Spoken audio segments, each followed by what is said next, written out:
있길래 이게 그저 그게 거지 그러고 받기는 하는데 참 내키지 않지만 근데 마음 내 스케줄하고 상관없이 또 해야 하는 모임들이 있잖아.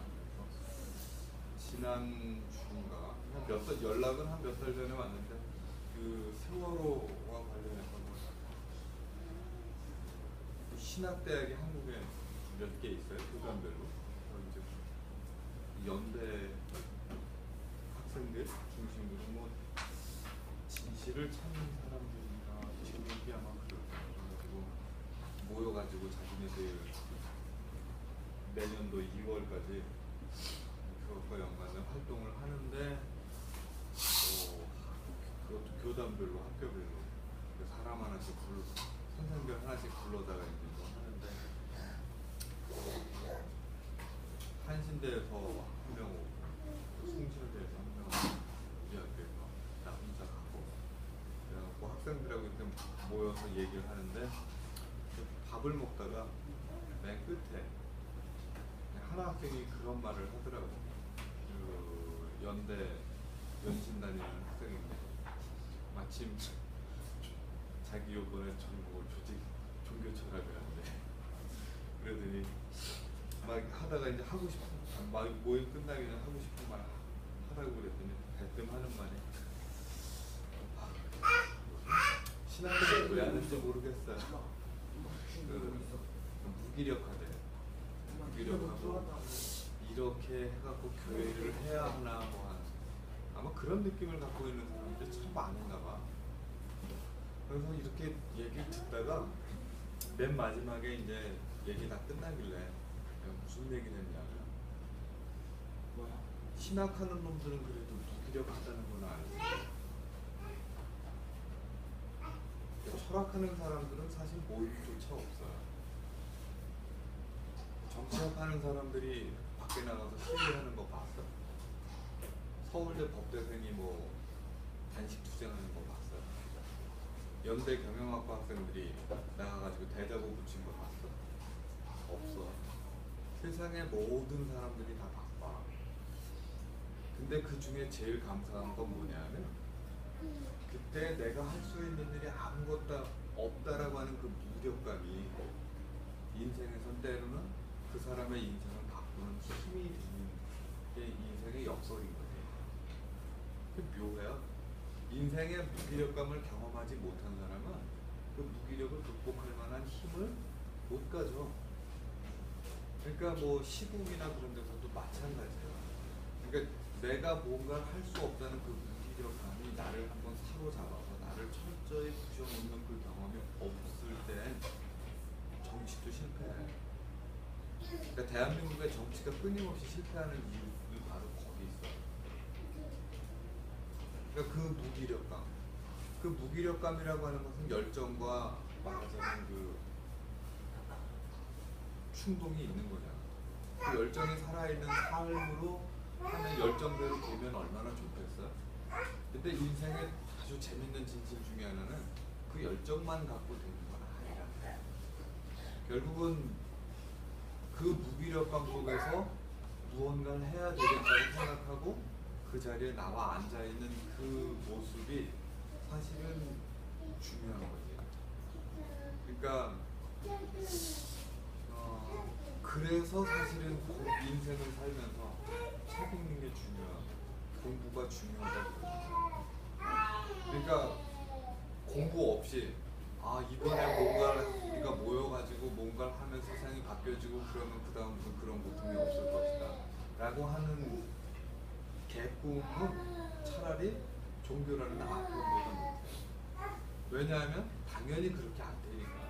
인간이라고 하는 이 복잡한 공동체들은 결코 그러지 않아. 그래서 그 보통 이제 우리들이 종교에 대해서 갖고 있는 꿈이 뭐냐, 이게 바뀌면 영원히 그럴 것이다라고 하는 이 꿈을 우리가 갖고 있잖아. 그게 하나님 나라의 비전 속에 갖고 있는 우리들의 착각이거든. 그래서 어느 철학자는 하나님이 전지전능하지 않다라고 이렇게 표현해요. 일부러. 왜? 왜냐하면 그건 결국 우리들 욕망인 건 맞거든. 근데 그런 욕망을 갖지 않은 상태에서 우리는 만약에 이번 혁명을 통해서 우리가 이 땅을 바꿀 수 있다는 믿음이 없어. 그럼 그걸 위해서 목숨을 걸고 내가 투쟁해야 될 이유도 당연히 없어. 그러니까 모든 혁명가들은 사람들한테 이 일이 끝나면 반드시 여러분에게 이런 미래가 열릴 거라고 확신 있게 얘기해. 그런데 거기 말해지지 않은 게 있죠. 우리가 이룬 혁명도 곧 부패할 거야. 결국은 중요한 건 뭐냐면 우리가 무언가를 향해서 무서워놨다는 것보다 그것이 최종적이라고 하는 것보다 이것도 결국은 이 또한 지나가는 거예요. 그때 우리들에게 제일 중요한 게 뭘까? 뭐겠어? 오늘 본문에 있는 말이에요. 하나님이 뭐라고?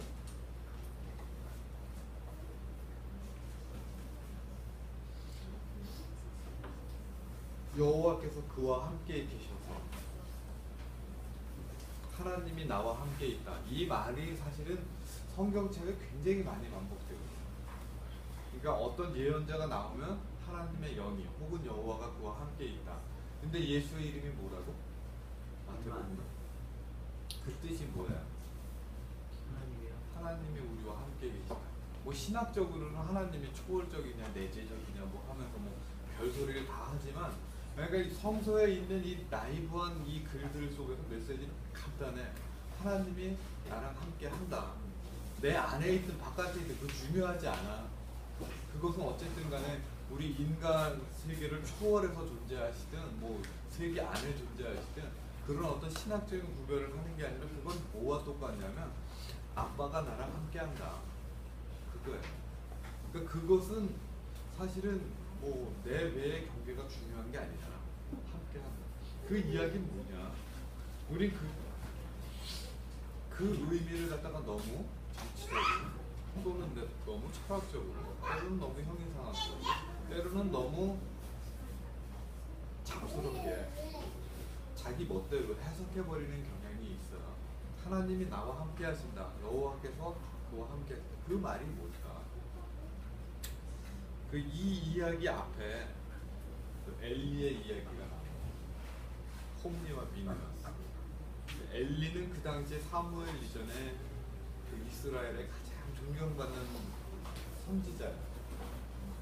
그런데 그 아들들이 있었는데 행실이 너무 안 좋다고 그러잖아.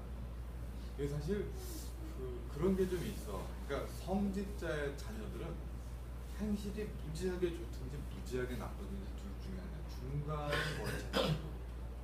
그러니까 그 이유 중에 하나는 그가 속한 공동체에서 그가 차지하는 위치 때문에 그럴 거야. 모든 사람이 너는 목사 아들이니까 라고 하면서 요구를 할 때 그것에 대해서 잘 따라가고 순응하면서 철저하게 외면적으로는 순종적이지만 내면으로는 갈등이 쌓여가는 스타일이니까 겉으로는 철저하게 반항적이어서 말 하나도 안 듣지만 내면으로는 듣는 귀를 갖고 있는 그런 스타일이 있을 수 있지. 아니면 최악의 경우는 행실도 안 좋고 듣지도 않는 그런 경우가 되겠죠. 근데 홈리와 비느하스는 세 번째 경우예요. 행실도 나쁘고 듣지도 않고. 그래서 뭐 누가 가난한 사람들이 헌금을 가져오면 그거 삥땅 쳐갖고 가고 놀러 먹으러 가고 아니면 재단에 무슨 음식을 하기 위해서 이렇게 뭐 음식을 하고 있으면 거기 이게 성전의 방실 지물이나 거기 가고 지가 푹 찔러 가고 제일 맛있는 거 가고 여기는 안 나왔지만 술안주로 빼가고 뭐 이런 말하자면 우리 잘하는 얘기도 이거 내가 들고 가기로 했네. 개망나니 같은 그런 뭐죠? 근데 그 사람들이 결국은 어떻게 했어요? 전쟁터에 하나님의 교회를 갖고 나갔는데 블레셋 사람이 쳐들어와서 어떻게 됐다고? 죽었어요.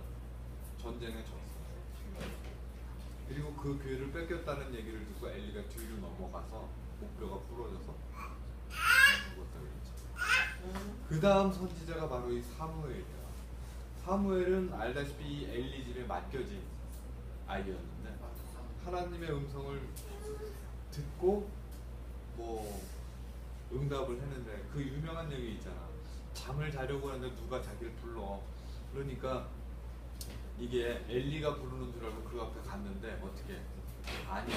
하나님이 부르는 소리인데 얘 생각엔 하나님이 부를 리가 없으니까 그의 음성을 들은 거예요.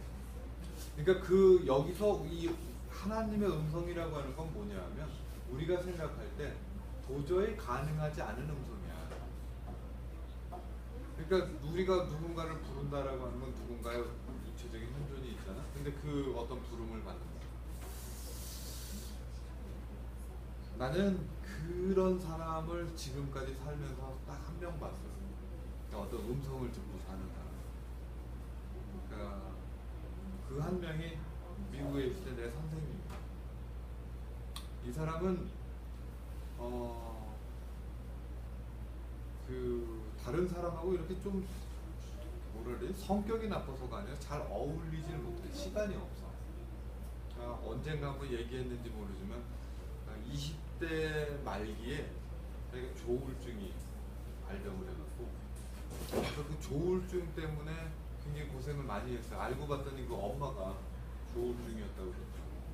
그래서 어쨌든 그 조울증이 발병을 했는데 그걸 모르고 최악으로 저기 한 게 뭐냐면 이제 술을 좋아해갖고 20대 후반에 철학하는 사람들이니까 나도 철학하는 사람들 만나면 징그러워. 그 낮부터 술 먹으면서 회의를 해요. 미치겠어. 그 인간들이 어떻게 그렇게 술을 좋아하는지. 근데 어쨌든 뭐 주사는 없어. 선생들이라서 그런지 그런 건 없고 딱 먹다가 저기 하면 끝나는데 그 먹다가 자기가 딱 멈추는 그게 너무 긴 거야. 낮부터 시작하면 밤새 가니까 난 그래서 중간에 시작하면 이제 중간에 도망가는데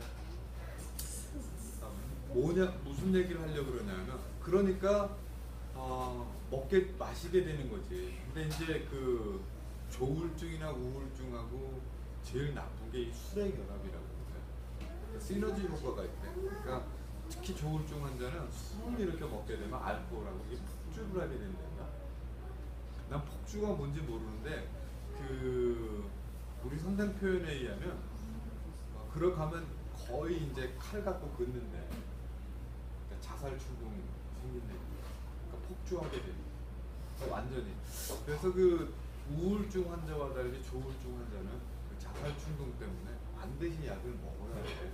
술을 멀리 해야 되고. 그런데 처음 발병하고 모르잖아. 그러니까 이제 술을 끊지 못하고 계속 해갖고 그 자살도 몇 번 하고. 근데 결국은 뭐 지금 현재 미국 내가 졸업한 학교에 선생님이죠. 근데 조울증이 낫지는 않았어. 그러니까 나 졸업할 때만 해도 어떤 때는 이제 알약을 10개, 어떤 때는 18개. 때로 누가 이렇게 사준 알약들이 있어갖고 주로 영양이 있어. 어떤 건 뭐 눈, 뭐 비타민 C 뭐 해갖고 몸에 좋다니까 일단 챙겨 넣는데 알약 3개 매일 이렇게 넣는 것도 참 힘들더라고요. 알약 3개 삼킬래니까 물 한 모금으로 안 돼. 근데 18개를 먹으려면 도대체 얼마만큼을 이걸 마셔야 되느냐. 지겹지.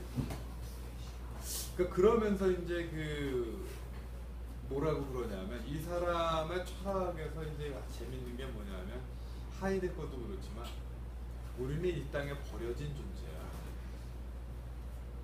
영어로 표현하면 foundling. 하나님이 나를 만들었는데 그 다음에 하나님이 이 땅에 나를 잘 케어를 해주시는 케어테이커가 아니고 나를 버렸어. God left me in this land. 이게 이제 하이데거 철학의 핵심이면서 그 사람의 핵심이야. 아무도 자기를 돌아봐주지 않았던 자신의 경험을 이야기하는 거죠. 그러니까 젊을 때 사진을 봤는데 야 지금은 배가 나와갖고 좀 할아버지 같은데 20대 때 사진을 봤거든요. 난 진짜 미국 사람 중에 그렇게 잘생긴 사람 처음 봤어. 20대 때. 그러니까 금발에다가 키도 크고 훤칠한 데다가 진짜 미남의 요소를 다 갖췄더라고. 엄마가 연극 배우였는데 그걸 알겠어. 그러니까 젊을 때 참 인기가 많았을 것 같아. 실제로도 지금도 사람들이 근데 그 와중에 이제 자기가 조울증이 발병하거든요. 20대 후반에.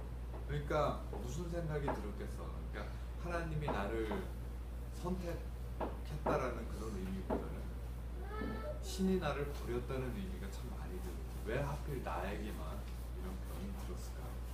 그러니까 그런 병이 들 때, 나에게 재난이 생겼을 때 우리가 겪게 되는 거를 그 선불교에서는 그런 말을 써요. 그러니까 난파, 한자어로. 한자어로 난파가 뭔지 알죠? 배가 난파하는 거. 영어로도 그래. shipwreck이라고. 그러니까 배가 완전히 부셔지는 거. 그러니까 망망대해에 배를 타고 가는데 배가 부셔졌어. 어떻게 돼? 어떻게 해요?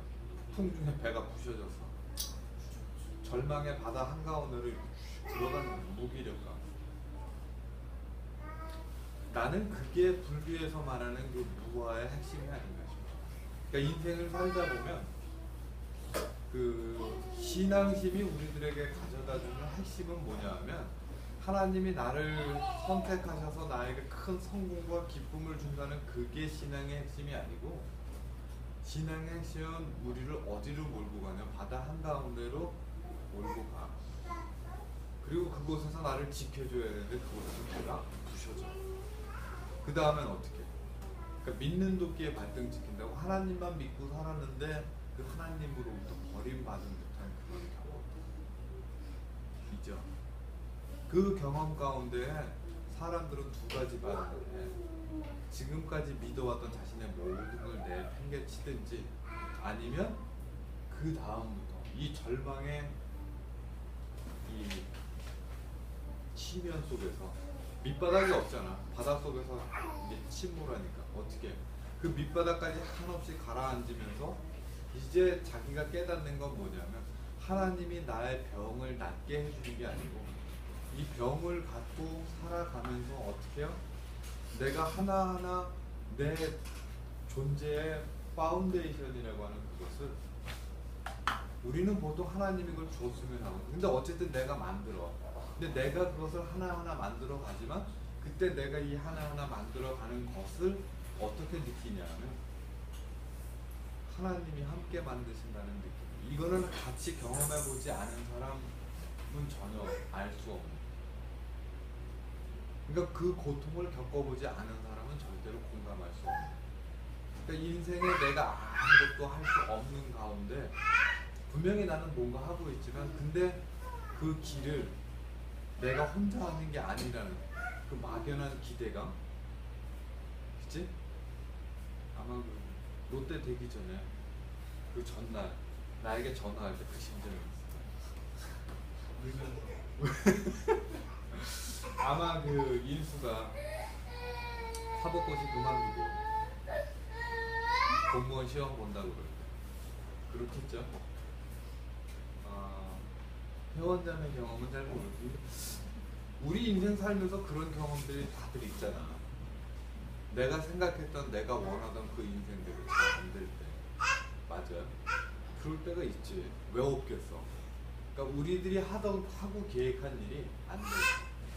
그러니까 그 경험이 우리들의 인생 속에서 참 중요했던 건 뭐냐면 그렇게 안 될 수밖에 없는 것 속에서 내 인생은 뭐라 그럴까? 이후의 인생을 살아가면서 이제 우리가 공감하는 게 인생은 나의 컨트롤 안에 있는 게 아니라고 하는 처절한 느낌이야. 근데 내 컨트롤 안에 없다고 그래서 내가 인생을 기브업 하느냐? 그건 또 아니거든. 그러니까 그게 기브업도 아니고 그렇다고 내가 컨트롤하는 것도 아니고. 그러니까 그게 이제 나이가 들고 성숙한다는 의미죠. 신앙이 우리들에게 가르쳐주는 성숙. 그러니까 혁명이 우리들에게 가져다 줄 수 없는 성숙이 바로 그게. 그러니까 모든 정치적인 혁명은 사실은 다 실패했잖아. 역사적으로. 그러니까 혁명을 통해서 최종의 완성을 이룬다라고 하는 것은 사실은 역사적으로 가능한 적도 없고 이론적으로도 가능하지 않아. 그러니까 결국 중요한 건 뭐냐면 이 땅의 모든 것은 결국은 다 넘어갈 수밖에 없는 거야. 성공을 하든 실패를 하든 우리는 결국은 다 죽음이라고 하는 순간을 맞이해서 달려갈 수밖에 없잖아. 그것은 결국 인생에 대한 가장 궁극적인 우리들의 겸손이야. 그러니까 인생의 그 궁극적인 겸손, 결국은 죽음을 내가 선택할 수 있는 게 아닌 것처럼 인생은 태어난 것도 내가 선택한 게 아니거든. 그러면 인생을 살아가는 이 중간의 과정 속에서 내가 얻게 되는 성공도, 내가 얻게 되는 실패도, 내가 겪는 아픔도, 내가 감당해야 하는 그 분노와 슬픔도 결국은 나의 컨트롤 안에 있는 것은 아니라는 얘기예요. 그러니까 그때 미숙한 영혼과 성숙한 영혼의 차이는 뭐냐면, 내가 뭔가 갖고 싶은 게 있을 때 그것을 내가 컨트롤할 수 없을 때 어떻게 돼? 분노하게 되죠. 그래서 사실 분노하는 거는 불필요한 기능은 아니야. 내가 무언가 갖고 있지 못하다, 그것에 대해서 분노하지 못한다, 그건 사실 살아가는 게 아니지. 정의로운 사회를 꿈꾸는데 정의가 우리들한테 없다, 그것에 대해서 분노하는 건 당연히 중요한 인간의 힘이죠. 살아가는 힘. 근데 문제는 뭐냐면 그 분노만으로 모든 문제를 해결하려고 할 때는 문제지. 그러니까 어린아이가, 주영이가 우리 애들, 우리 표현할 때 우리 세 놈 다 젖쟁이라고 그러거든. 그러니까 애들이 모유를 먹고 해서 그런지 아주 결정적인 순간만 되면 엄마 모유를 찾아. 근데 자기가 그걸 가장 절실히 원할 때 그걸 찾거든? 근데 안 줄 때가 있잖아. 그거 어떻게 해? 울고 분노하고 소리가 달라, 우는 소리. 그럴 거 아니야? 근데 그럴 때 그게 이제 2살 정도까지는 괜찮지만 주원이가 저 나이에 만약에 엄마 모유를 안 준다고 막 화를 내거나 한다. 그러면 어떻게 되겠어? 당연히 우리 미성숙한. 근데 주원이는 당연히 요즘에 안 그래요. 요즘에는 내가 보기에 주원이는 그 전두엽의 발달이 다른 애들보다 좀 빠른 것 같아요. 그러니까 그 사춘기 때 애들이 위험하고 어렵다는 게 뭐냐면, 이 분노라고 하는 것은, 공격적인 이 반응은 애들이 저만할 때부터 이미 내장되어 있거든요. 근데 그것을 갖다 컨트롤할 수 있는 감정이 발달하는 건 이 전두엽의 기능인데, 이 전두엽은 사실은 사춘기 지나고 20대 초반 대학생들이 됐을 때야 성숙하게 완전히 이 기능법을 사람이 배워요. 그러니까 그 사춘기로부터 20대 초반까지 흐르는 기간 동안에 이 전두엽의 발달을 잘 하지 못한 사람은 나이가 들어서 어떻게 되냐면 분노 조절이 잘 안 돼요. 요즘에 60대, 70대의 사람들이 분노 조절 안 되는 사람 꽤 많다. 어젠가 버스 타고 가는데 버스 운전기사가 문을 안 열어줘. 어제 아닌 것 같은데 어쨌든 문을 안 열어줬어. 문 열어주세요. 근데 내가 봐도 그렇게 해갖고 저 운전기사가 어떻게 들어, 바쁜데. 문 열어주세요 그랬더니 못 들었어. 그냥 출발하려니까 다시 문 열어주세요. 또 못 들었어. 근데 3번을 그랬거든. 근데 바쁘니까 못 들을 수 있잖아. 근데 내가 보기에는 그 문 열어달라는 걸 좀 더 크고 적극적으로 얘기해야 되는데 좀 작게 얘기했는데 그 말한 사람도 잘못이야. 버스 기사도 잘못이야. 어쨌든 문을 안 열어주고 그냥 출발을 했어. 다음 정거장 문 열 때까지 이 아줌마가 어떻게 했을까? 안 열어주셨네. 감사합니다. 다음에 가죠. 뭐 이렇게 했을까? 당연히 안 그러죠. 요즘 노년의 세대가 그러죠. 그러니까 철딱선이 없는 모습을 보여요. 그건 뭐냐면 그 철딱선이라는 게 이 전두엽의 발달이 잘 안 되고, 그때가 참 먹고 살기 힘든 때였잖아. 그러니까 그 나이가 되면 이미 돈을 벌러 나갔어야 됐고, 그곳에서 공장에서 산업전선에서 열심히 일하고 했던 그 대가는 고스란히 뭘로 돌아오면 그 사람의 성격으로 돌아오는 거죠. 우리 세대도 마찬가지야. 분노 조절 안 되잖아. 특히 집에서. 우리만 그런 게 아니야. 다들 사춘기 때 공부하느라고 바빠갖고 사실은 뭐 조절할 만한 그런 걸 배우지 못하는. 그게 되는 거는 참 힘. 근데 어쨌든 간에 하려고 하는 얘기는 뭐냐 하면 그 인생의 무기력감을 접하고서 그것을 대해서 분노한다라고 하는 건 아직 감사한 일이야. 왜냐하면 내가 아직 살아갈 힘이 있다는 거거든. 저봐, 살아갈 힘이 있어. 근데 그 살아갈 힘이 있다라고 하는 것에 머물지 않고 그 살아갈 힘을 우리들에게 어떤 존재의 근원적인 힘으로 변화시켜주는 게 뭐냐 하면 사실은 무기력감이야. 이것을 내가 내 힘으로 컨트롤할 수 없다라고 하는 것은 나에게 절망을 가져다 주는 게 아니라 그 분노를 다스릴 수 있는 또 다른 측면을 열어주는 거예요. 그게 뭐냐 하면 인생이 내가 열심히 노력하는 것하고 내가 모든 걸 다 컨트롤할 수 없다는 이 모순적인 사실에 대한 내가 통합. 그게 뭐냐면 인생에 말하자면 내가 어떤 해석적인 힘을 주는 거거든요. 그 해석적인 힘을 부여할 수 있는 우리들의 인식의 능력이 뭐냐면 바로 공부예요. 책을 통해서 끊임없이 이렇게 하루아침에 지금 이 설교 듣고 가잖아? 지금 고개 끄덕거리는 사람들 있잖아? 다음 주에 내가 장담해. 이번 한 주일 동안 분노 조절 안 돼갖고 분명히 그 일 갖고 또 갖고 온다. 그리고 이번 주에 무슨 일이 있었는지 다 까먹고 와. 왜냐하면 그게 원래 그런 거야. 감정으로 이렇게 느끼잖아. 그리고 그게 머리에 안 남아. 그러니까 힐링 코드가 우리 시대에 제일 나쁜 게 뭐냐면 힐링이라고 하는 감정의 코드는 감동적으로 이렇게 느껴. 그리고 나서 남아 안 남아? 안 남아. 안 남아. 우리의 기억이라는 것은 그렇게 각인이 되는 게 아니에요. 그걸 갖다가 결국은 내 삶의 궁극적인 힘으로 각인시켜 주는 건 뭐냐면 끊임없는 노력인데 맥없이 노력하지 못하잖아. 그러니까 그것을 가장 많이 할 수 있는 게 뭐냐면 끊임없는 공부를 통해서 반복적인 공부를 통해서 끊임없이 그것을 갖다가 어떻게 해요?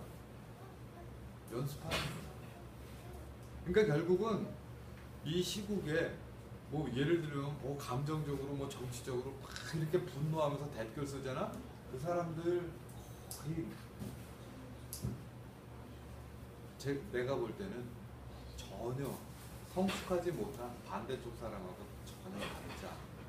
진짜로 거기에 대해서 관심하고 그것에 대해서 진지한 고민을 하는 사람이라면 어떻게 그걸 갖다 끊임없이 생각하고 거기에 대한 대안이 무엇일지를 계속해서 끊임없이 공부하는 사람들만이 결국은 진지하게 다음 거를 고민한다는 얘기야. 그러니까 교회 공동체도 마찬가지야. 교회 문제에 대해서 비판하고 댓글 다는 사람은 세상에 널려있다? 그 사람들은 다 댓글 쓰레기로만 살아. 댓글 단다고 저기가 아니고 비판은 좋은 거지만 그 비판이 비판을 위한 비판으로 계속해서 자기만의 삶의 패턴이 될 땐 결국은 요즘에 쓰레기라는 말을 많이 하잖아. 정보가 너무 많으니까. 결국은 쓰레기예요. 그걸로는 아무것도 못해. 그거는 인생을 바꾸는 것도 아니고 그냥 분노의 표출밖에 안 되니까. 무슨 사안이 될 때 여기 탁 해놓고 뭐 박근혜 욕하고 뭐 노무현 욕하고 뭐 별 욕 다 나오잖아. 그 결국은 우리가 보기 싫어하는 60, 70대의 모습하고 그 반대쪽에 대해서 우리가 분노하는 우리들의 모습하고 다를 게 없어요. 그걸 갖다가 차이를 만들어가는 건 뭐냐 하면 우리가 지금 이 상황에서 무엇이 대안인지를 끊임없이 공부하려는 그 노력이 무엇과 같으냐 하면 오늘 하루 나에게 주어진 정량의 알약 18개를 매일 먹는 노력. 그 얘기를 하더라고. 자기가 알약을 먹고 나면 우리 선생님이 하루에 쓸 수 있는 시간이 절반이 안 돼. 잠은 자야 되잖아, 8시간. 그럼 하루에 3분의 1이 없거든. 그 다음에 남은 시간 동안에 16시간 동안에 밥도 먹어야 되잖아. 그럼 3시간 빼. 그럼 몇 시간 남아? 13시간 남거든? 13시간 중에 사람 수업 1시간 하잖아? 13시간 중에 수업하면 3시간 빠져.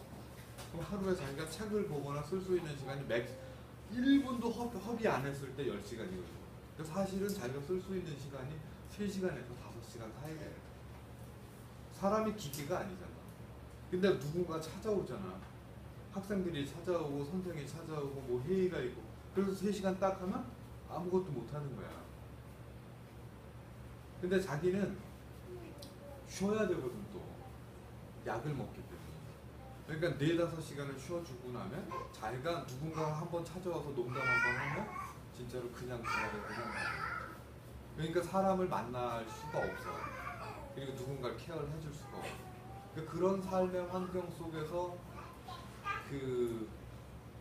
우리 선생이 자서전을 썼거든요. 제목이 뭐냐면 Riding the Wind Horse, 바람의 말을 타고. 그러니까 자기가 살아오면서 느꼈던 중요한 인생의 교훈 중에 하나가 뭐냐면, 자기 인생에 대해서 참 후회할 것도 많고. 이 사람 참 정치적인 사람이었고, 20대 때. 그러니까 투투주교가 남아프리카 공화국 인종차별이 철폐되기 전에 감옥에 gat혔는데, 그 투투주교를 감옥에 가둔 남아프리카 공화국의 관계되어 있는 기업체와 자기 대학이 협약을 맺었다고 해서 그 협약 철폐할 때까지 단식 투쟁했던 사람이야. 그리고 나서 자기 단식 끝나고 그 다음 날인가 투투주교가 풀려났대. 그리고 나서 투투주교가 풀려나자마자 라디오에서 미국 정부하고 남아프리카 공화국 간의 협약이 발표가 됐더래. 그러니까 아이러니지 사실은. 그리고 자기는 그렇게 잊혀졌대. 자기의 싸움. 그게 이제 자기의 마지막 정치 투쟁인데. 그랬던 사람인데 이제 못하는 거죠. 몸이 그렇게 되니까. 인생을 살면서 우리는 그런 느낌을 참 많이 가질 거예요, 요즘에. 선거에 진 시기이기도 하고 여러 가지. 그러나 궁극적으로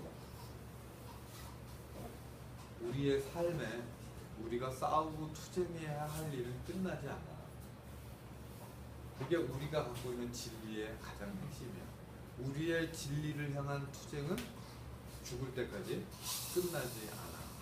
그게 하나님 나라가 여태껏 이 땅에 오지 않았던 일이야. 하나님 나라가 이 땅에 오지 않았다라고 하는 것은 하나님의 나라가 없다는 게 아니고, 그 하나님의 나라는 우리들의 끊임없는 싸움으로 이곳에 우리의 손으로 쟁취되는 것이지만, 그러나 그 하나님 나라를 이 땅에 세우기 위한 그 싸움은 우리들의 어느 날 끝나는 게 아니고, 마치 우리의 싸움에 당뇨병 같은 거예요. 당뇨병 같은 사람은 평생 그 당뇨병 약을 먹으면서 삶과 투쟁해야 되잖아. 가만히 봐. 우리들의 인생이 그와 다른가. 아까 나보고 약 먹느냐 그랬지만, 사실 우리가 먹는 커피가 다 그거 아니니? 직장인들 밤에 먹는 그 알코올이 다 그런 거 아니니? 그거 안 먹고 내가 다이어트와의 투쟁을 한다고 쳐봐. 그것도 마찬가지야. 결국 우리 모두는 자기가 도저히 감당할 수 없는 걸 붙들고 끊임없이 삶에 살아가는데, 그것을 내 힘으로 하겠다고 그럴 때는 그 싸움은 참 지루한 싸움이 되고 말죠. 오늘 이 본문에 있는 말씀을 여러분들 의지해서 살아가는 게 참 중요할 것 같아. 여호와께서 그와 함께 하시니. 그것은 뭐냐 하면, 기독교인이 아니라면 다르게 해석해도 좋아. 그런데 어쨌든 기독교인이라면 그것은 뭐야? 내가 인생의 어떤 것을 내 힘대로 할 수 없을 때 누가 나와 함께 한다? 그 누군가가 나랑 언제나 함께 한다라고 하는 거야. 내 부모보다 더 가까운 사람, 나를 만든 그 사람이 나와 함께 한다. 그러나 그가 이 문제를 극복하고 해결해 주지는 않아. 그는 어쩌면 무기력한 신인지도 몰라. 그러나 그가 나의 아픔을 함께 아파하고, 그리고 나와 언제나 같이 이 삶을 같이 살아가기로 작정한 거예요.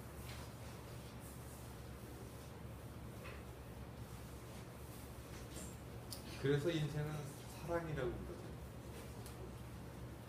바디 위의 사랑 예찬을 다시 한번 잘 읽어보면, 인생이 왜 사랑이 중요한지, 그게 사랑이에요.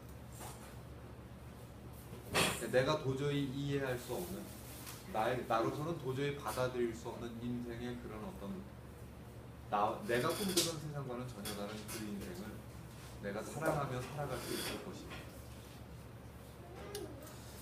언제나 여러분의 그 생각과 다른 그 삶에 하나님과 동행하는 삶이 됐으면 좋겠어요. 내 인생이 그랬던 것 같아요. 내 뜻대로 안 되지만, 내가 생각하는 만큼도 안 되지만, 그러나 그 삶에 언제나 내가 생각했던 것보다 기대 이상의 많은 것을 이룰 수 있는 수없이 많은 감사함이 있거든요. 그러니까 그것은 덮여진 거지. 그것을 찾을 수 그러니까 결국은 인생에 축복받은 사람과 축복받지 않은 사람은 하나님이 그에게 돈을 준 사람과 돈을 주지 않은 사람 이 차이가 아니고 상황과 조건은 똑같아. 돈이 있든 없든 권력이 있든 없든 친구가 있든 없든 뭐 자기가 몸이 강하든 약하든 그것과 상관없이 차이는 뭐냐면 어떤 사람도 인생은 참 힘들어. 그 힘들고 어려운 인생 가운데 그 그러니까 축복을 받았다는 사람은 그것을 감사의 이유를 찾은 사람이고, 없는 사람은 똑같은 조건에서 그걸 못 찾는 사람이에요. 그건 뭐 어떻게 말하기 참 어려운 것 같아요. 인생이 참 감사해. 주원이가 영어 점수가 참 좋더라고. 이야, 몇 점이야? 70점이 안 되는 어마어마한 점수. 50점.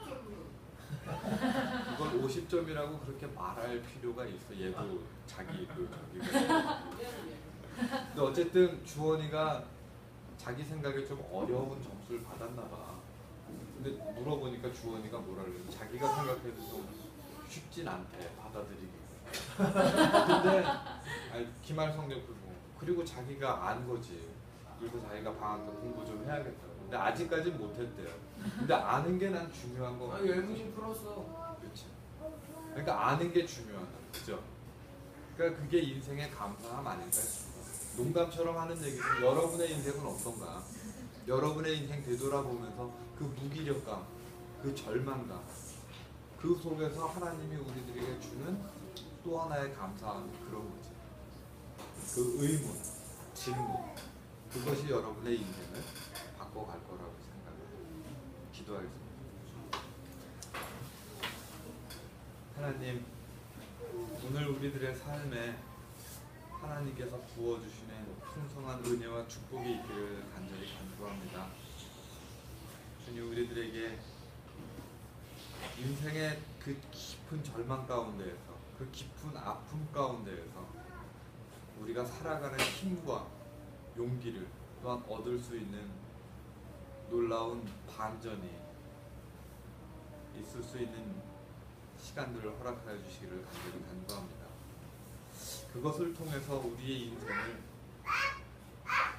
최종적으로 마무리하는 것이 아니라 결국 따지고 보면 우리들의 인생은 결국 우리가 죽는 날까지 그렇게 끊임없이 기존에 주어지는 삶의 무게와 해석에 저항해서 우리가 새로운 길과 의미를 찾아가는 과정임을 깨달아 나갈 수 있도록 주님 인도하여 주시옵소서. 사랑하시는 예수 그리스도의 이름으로 기도드렸습니다.